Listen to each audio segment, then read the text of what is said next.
So, thank you so much for getting together with me. I am with Spencer, who is my stepson, and we're actually talking on Mother's Day morning. So, it's kind of fun to connect and be able to do this together on Sunday morning. So, thank you. Yeah, no You, problem. you were, I'm trying to think, how old were you when Allison was born? You were 7. Yeah, I was 7, Uh, 6 and 7. yeah.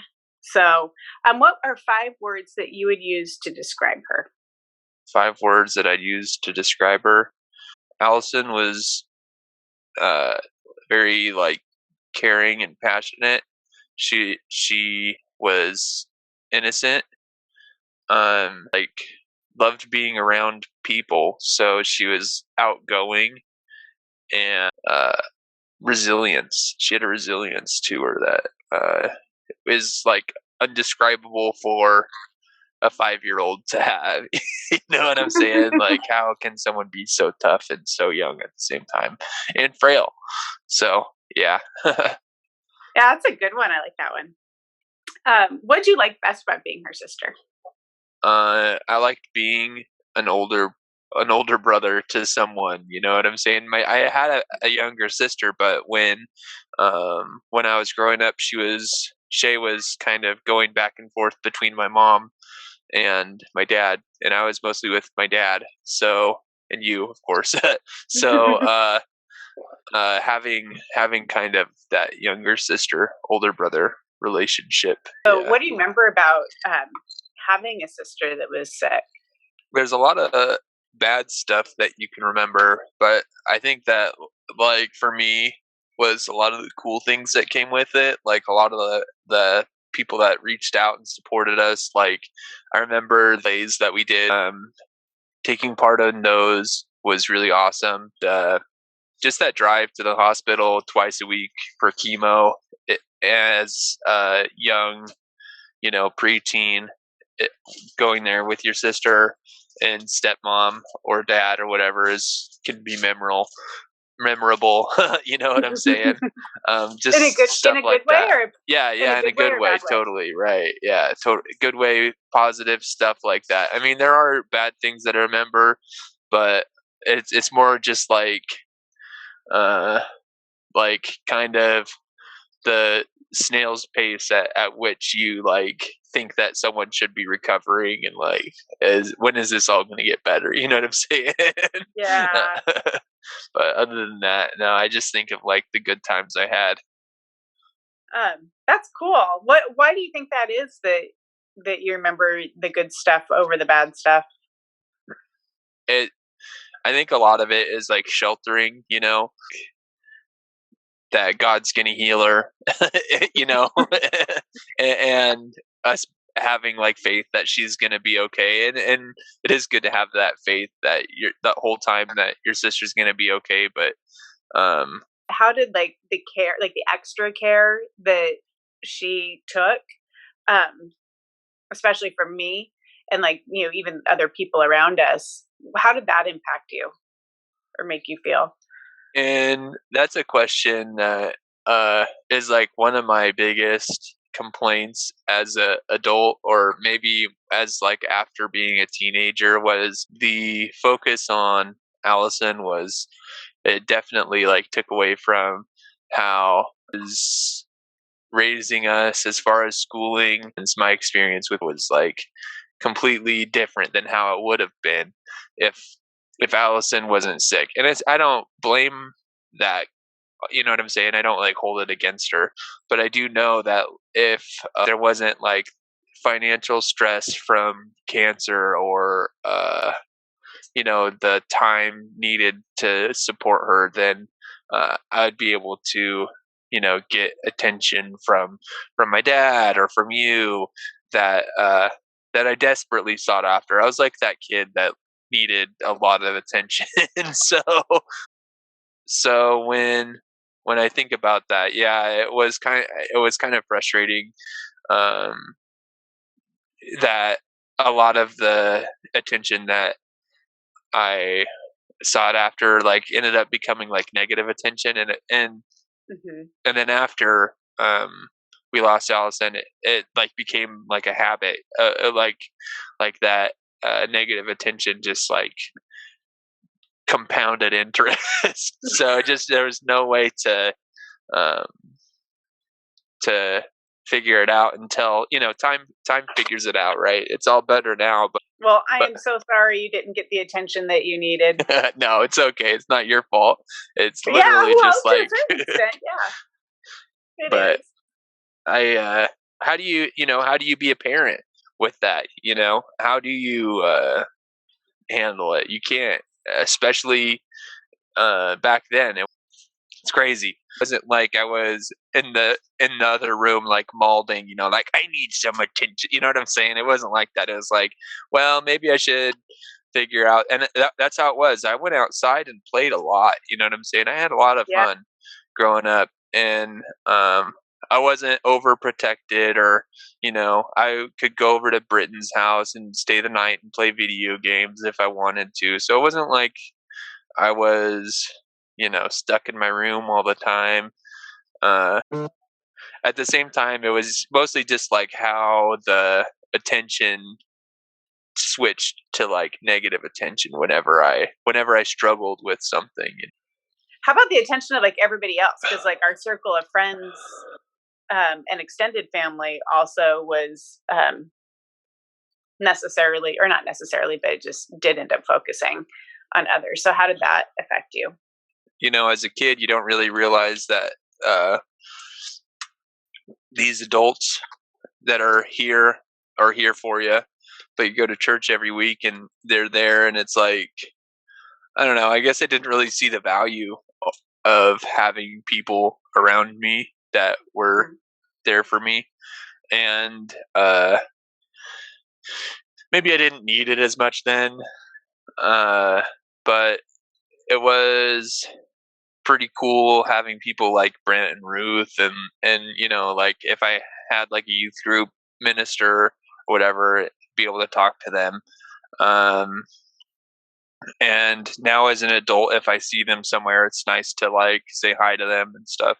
For the most part, the friends that I made at church and stuff were probably like my only friends, because school was not very good to me as far as the social stuff until high school, and that was after Allison died anyways. So like making going to school and having kids like make fun of me and tell me that they're like glad that my sister is sick.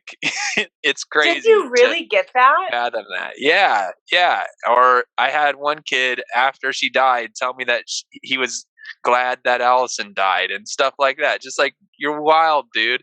The kids will just say stuff because they know that it'll hurt you. But Wow. How come you yeah. did you tell any of the adults around you that that had Oh, happened, and why or oh why yeah. not? Well, okay. So a lot of it was I would react instantly, and so I'd blow up on him and start fights, getting not expelled but suspended quite a bit for fighting, because people realized they could get a reaction out of me, and so they would say something or do something, and yeah, I can only name a couple times that it had anything to do with Allison, but Do you feel like you that your temper and the way that you reacted, that you were like on high level of reacting, was because of unresolved like anger and frustration and just emotion about Allison's death, or was it other things? I felt like it was more like how I was supposed to react rather than like unresolved anger. It is more like I'm supposed to stand my ground here and defend, my honor and Allison's honor, and not let these bullies say what they want, you know. And then I would do something, and however it ended up doesn't matter. We'd both end up in the principal's office, and but the problem is that it'd be like a different kid. So like one kid would say something, then we'd fight, and I'd get the principal's boss office. Then another kid would do something, but it would be me still in the principal's office with another kid. So they would just keep seeing me in the principal's office, and it's like, well, they got to stop picking on that. All they see is me. They don't see, you know what I'm saying? That everybody's So picking on. How did it shift to not being a problem? mindset kind of change. I think I wanted to change who I was. I was able to move from Idaho to Oregon. That start over kind of was a big help for me to be able to be like, okay, well, here's where I can like stop lying about who I am, or stop, making stupid jokes, or maybe stop being so hyperactive all of the time and just chill out for a little bit. And so I kind of was able to make a few personality adjustments in the transition between middle school to high school, the move from location to location where I'm not going to be pressured by a bunch of people that know me while I'm making these changes. And I was able to develop a lot of friends in Oregon, like so much friendship that it's just like crazy that I didn't even know I could have that many friends. And so it was an awesome experience to be able to kind of come into my own. Yeah. Do you feel like you're able to kind of step into who you were more like authentically when you moved to Oregon?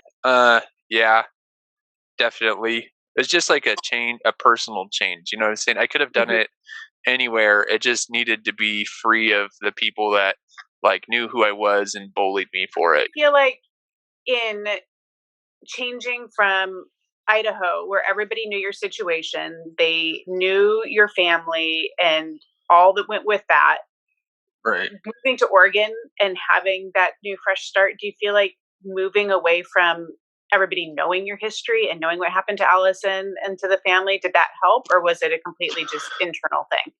Oh yeah. Oh yeah. It was for sure like less pressure on me. Talk about it. You know what I'm saying? And I didn't not talk about Allison when I lived there. You know what I'm saying? I told a lot of my friends about it, but there's still some friends over there that I talk to about. Uh, in my 20s, I'd tell them about Allison, and they'd be like, "You never told me this." I'm like, "Really?" So it was kind of like a, like I kind of kept the story to myself. It was a lot of trauma to deal with, and I didn't want to make these friends because they pitied me or felt sorry for me in any way. Kind of like a holistic experience, and I just kind of felt like that in Idaho maybe people would be my friend because of Allison, or maybe they would have like some sort of stigma because of Allison. It's like we're able to like look at it and you have these two different approaches of you spent some of your time after your sister died in a community where everybody knew everything, and then you spent Yeah, some of your time in a community where nobody knew anything, so like nobody. your different approaches and which felt better to you. And so it's interesting. So in Oregon, because you got to choose what you told people and what people knew about you, did you share about having a deceased sister in Oregon? And if not, why not? And if so, how? So yeah, a lot of the times, no. It just shared it at first with a couple of close friends. Kind of stopped sharing it. There wasn't really necessarily a reason. It's because there wasn't like always a reason to talk about it. You know what I'm saying? I didn't really tell like for instance, I can think of one friend, Nick, and I remember hanging out with him, and I didn't tell him until we were like 20. And him and I were in a band together that played, shows Wow. all over. So it's like why didn't I bother telling Nick? I hung out with him all the time. So, but there is another friend like Colton. I told him pretty early, but I feel like if I told him again, he'd be like, "What? I didn't know that about." You know what I'm saying? So it's kind of like, As a teenager, was it just a matter of like, it's part of your story, but it's not a big deal at this point in your life, and so you don't share it that way? Or was it a deliberate, like, I don't, like you were saying before, like, I no, don't want them to it, feel sorry for me, or kind of a mix of both sometimes. Yeah, like I don't want them to feel sorry for me, or like they also don't tell. And a lot of people have like had cancer in their lives. So when I would tell the story, they'd be like, "Oh, my aunt had cancer too, blah blah blah blah blah." And it's like, okay, you know what I'm saying? I don't need to tell this story anymore. So, um, I think that eventually it just was kind of like, well, I could tell my story of loss and relate to people after they've told me their story of loss. But I don't need to go around telling people, start to open with like, hey, you know what I'm saying? How did or what did people do to let you know that you were just as special as Allison, or did they? Or is that something that they felt did not do? No one was saying that Allison was more special than us. So it wasn't like that we were trying to be just as special or as her, you know what I'm saying? Or more special.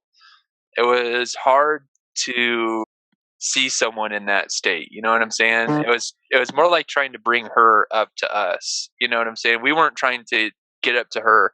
It was trying to get her up to us.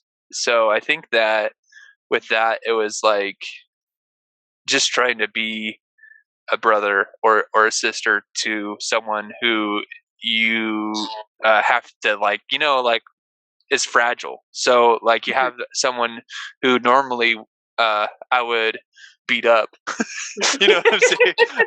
Normally I would beat up, and I Uh-huh. can't. I can't. So I have to find other ways to interact with someone. So like she is very special.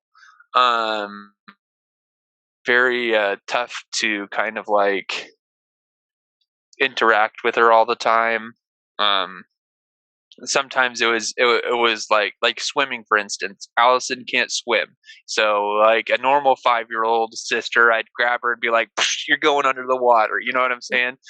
But with Allison, I can't have any fun with her at the pool except for just swimming around her. And I wouldn't say that I struggled with feeling as special as her. I just wanted her to like be interacted with or feel interacted with. That answers your question. Kind of, yeah. And I don't think that anybody would have ever verbally said like, "Oh, she's more Right. special," because we didn't feel that way. But just by No. virtue of like the attention and stuff, if Yeah. that's something that like, No. And, and at the time, um, maybe we didn't realize it because we're kids. But when you look back at it, it's like like Heidi had to spend a lot of time with Allison because uh, you realized something that we didn't, which is that Allison has a way more limited time on Earth. It wasn't something that I noticed you know, until I was older, and it wasn't like a bad thing. It was like, oh, she did her job as a mom. You know what I'm saying? yeah. So But it's interesting because you and Shay actually had very similar answers on that, and I'm still fascinated and so in awe of you guys that you had that perspective and that you didn't feel like, okay, where's my attention? And I'm still trying to figure out how you guys came out of it that way. yeah, well, we had a lot of blessings. Like, for instance, my grandparents are super special to me, and I don't know what I'd do without them. So the two people are amazing. I have Uncle Mark and Aunt Sarah who I can go to for whenever.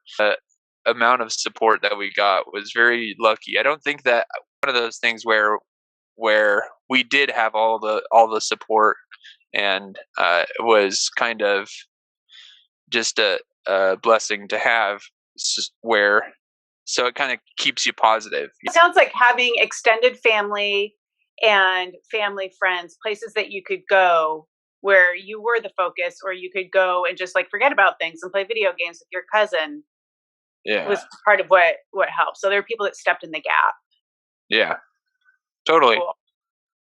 Cool. And you have relationships with all those people even now, so that's neat. What would you tell parents to do to make sure that the other siblings feel equally loved and cared for? The first thing you got to do is take care of yourself as a parent. You know what I'm saying?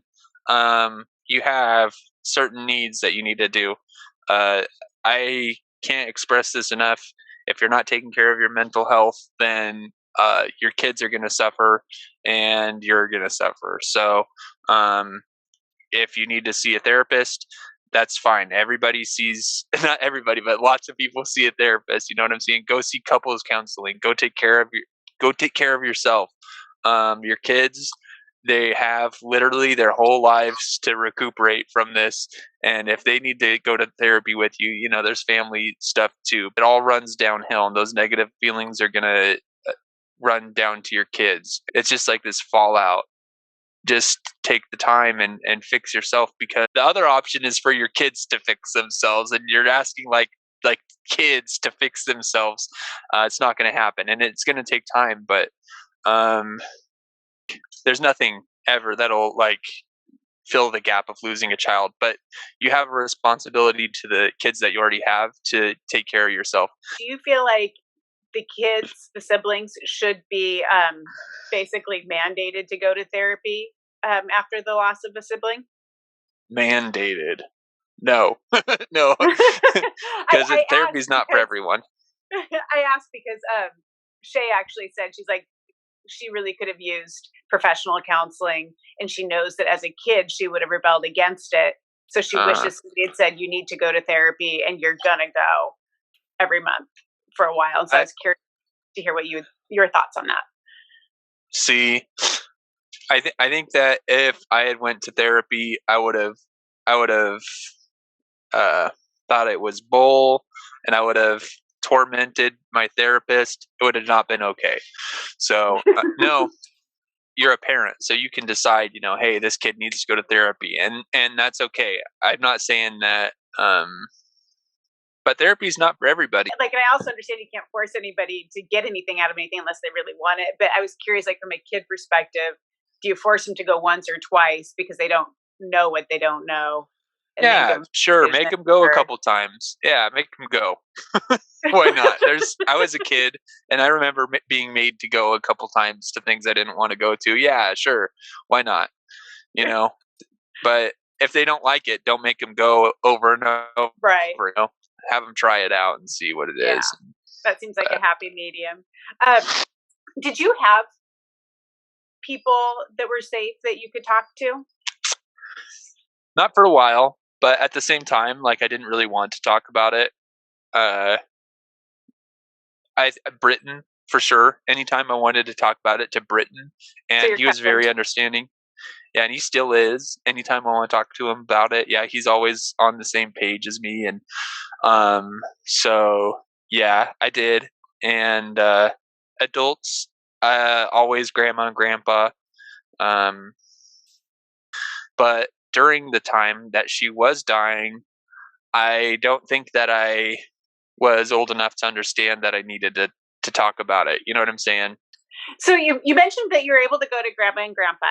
Um, did you feel like because they were impacted by the loss as well?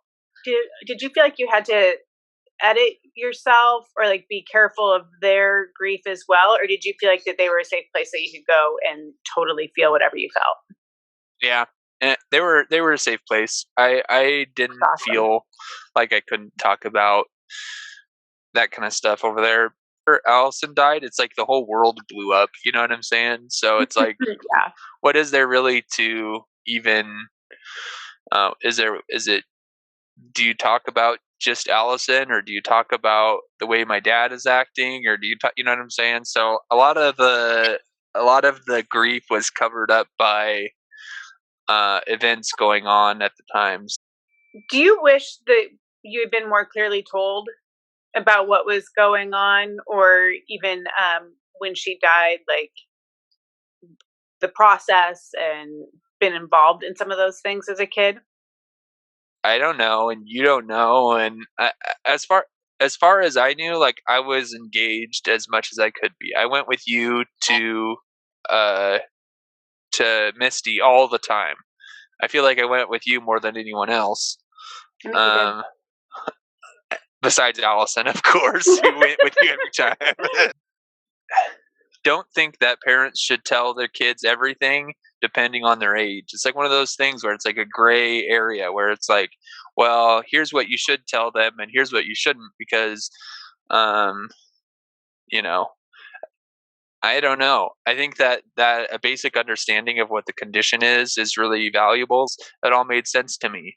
I think you guys did a really good job of explaining the diagnosis and what the treatment was and all the things that we need to do to be there for her.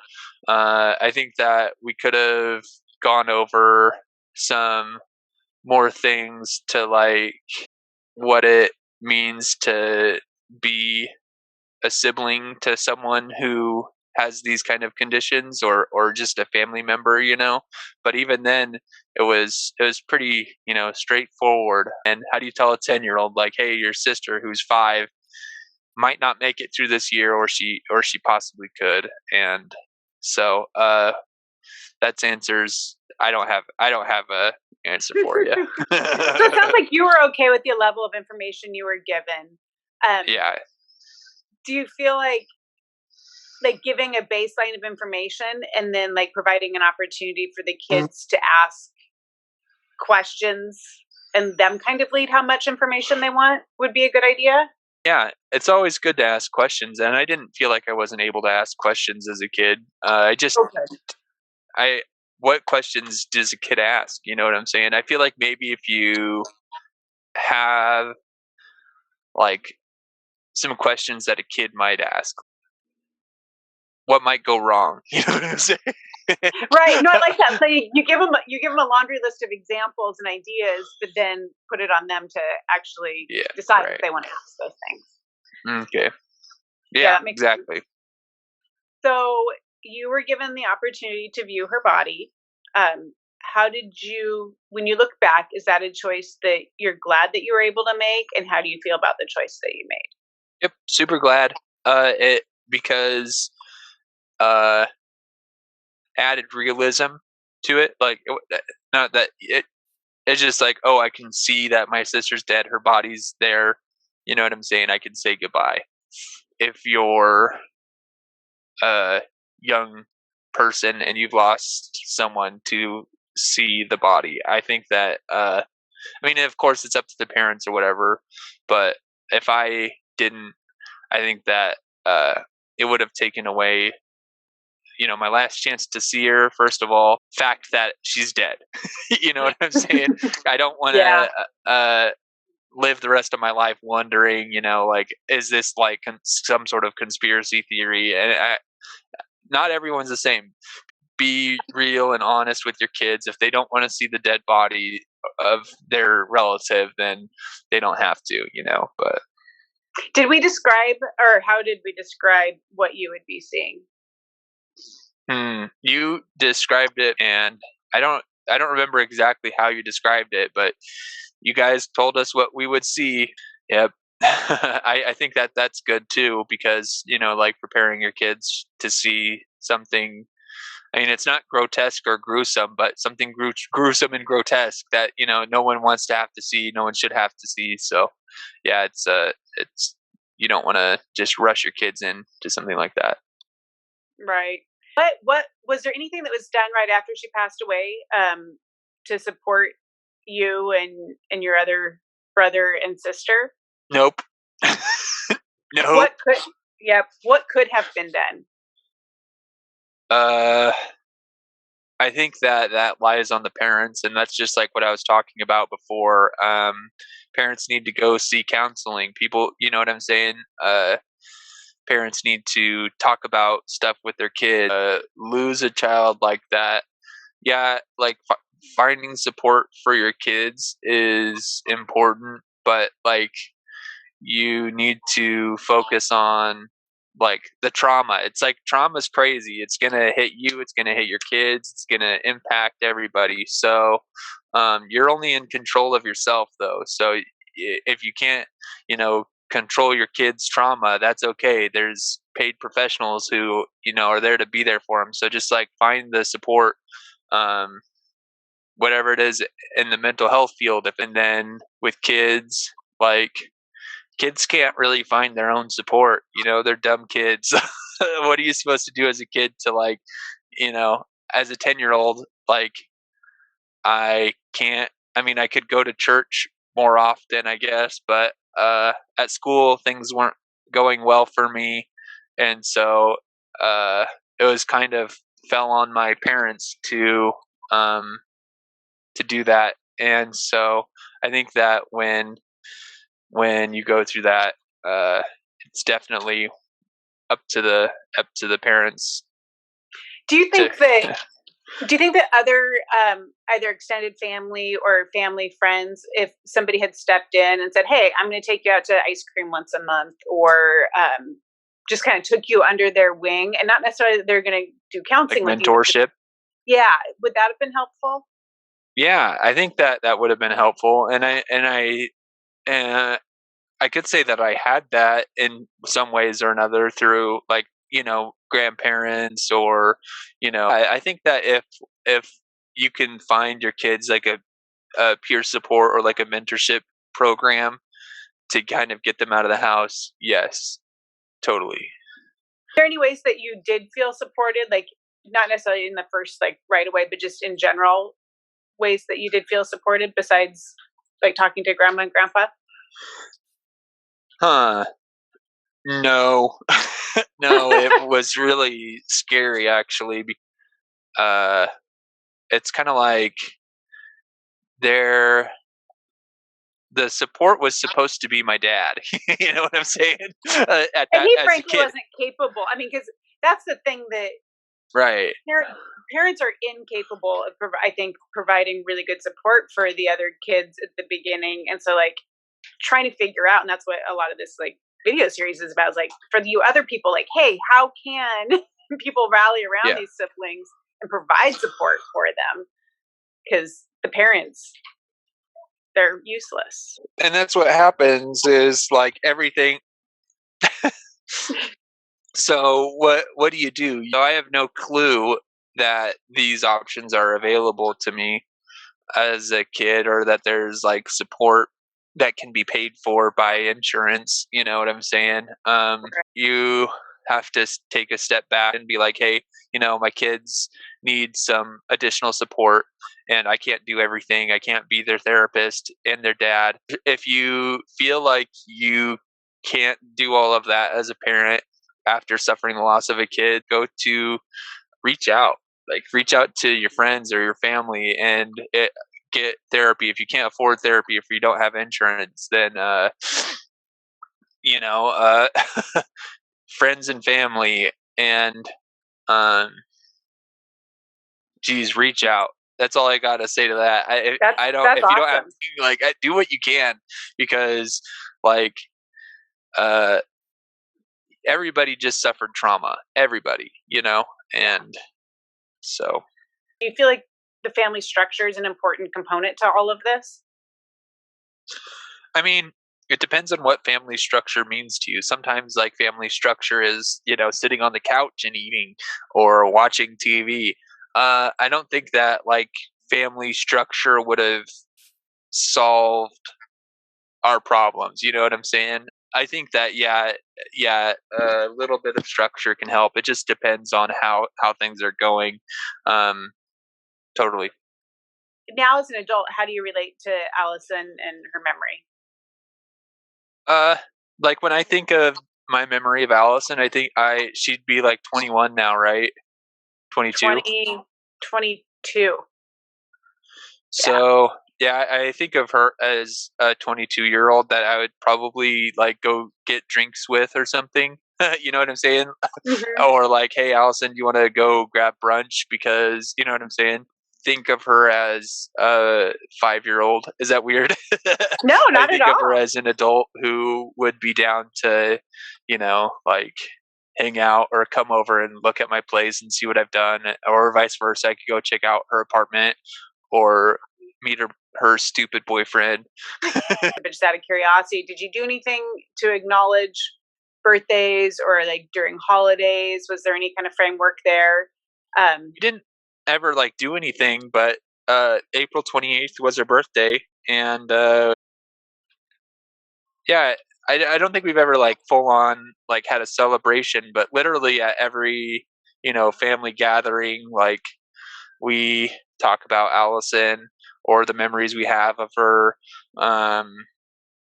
And like, if there's a passing, if someone passes away, we say, Allison and Amber are there waiting for them to greet them.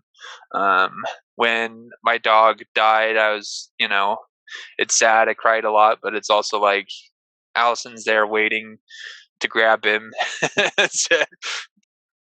And nowadays, as an adult, do you talk about her at all, or is it kind of like that was part of your childhood and you're now into your adult life? And uh, I don't. I mean, I don't talk about it a lot. I talk about it to Megan sometimes, like if it's a story that I remember or something, but I don't talk about, or like if there's like a value or like a lesson that I learned from something, I don't like communicate to her like this is a lesson that I learned from when Al. right? Have any like really awful things that you're like, oh God, that's like the worst memory of childhood? Yeah, I do. What's that? Being an older brother, one time Allison just kept crying and she's being annoying, so I punched her in the arm. I didn't punch her very hard, but it didn't fix anything. It just made it worse. I was just being a dumb older brother. Hey, you little shit. You know what I'm saying? You didn't say that, but you did rip me a new one, and I was like, okay, I'll never hurt Allison again. Fair. That out of everything, that's your worst memory. Yeah, I was pretty nice to Allison, but I think that's about. I mean, like as personally, yeah, I like between me and her, I'd say so. Yeah, I think about that a lot. I think about it a lot. Really? Is that Just weird? feeling bad, or Yeah, like guilt over. I don't think I ever like uh hurt her physically on purpose, except for that moment. You know what I'm saying? huh. How would I ever, do that? And then I did, and it's like, God, I'm a dumbass, man. Um, but whatever, that's part of being an older brother. You know what I'm saying? Or Yep. people just don't always get along, and I have flashbacks about when I did that, and it's like, well, I was like 10 or 11, and I'm 29 now, and I wouldn't do that. So You can forgive yourself. yeah. So it sounds like circling back to one of the very first questions, maybe part of what you didn't like about being the older brother of a sick kid is that you couldn't have a totally normal relationship. You had to like hold back in how you Yeah. interacted with her. Yeah, you could say that, right? But I wouldn't have realized that until when I'm being older. You know what I'm Yeah, saying? in hindsight, Right. you recognize that Yeah. Yeah. that it's okay to have things that are like, oh, dude, that's a bummer. Yeah. I can't say it enough. If you're going through these kinds of things, don't put it on your kids. I remember you should go see a therapist or go see a counselor, because what will happen is that trauma that you are all going through is going to compound interest on you and on your kids and on everybody. And so there's all sorts of support that you can find. I appreciate it. It was awesome. Get a lot of Yeah. stuff out there that we haven't really talked about before, and cool. Alrighty. Well, thank you. All right. I love you, Heidi. Thank Love you. you too. Talk to you later. Bye. Bye.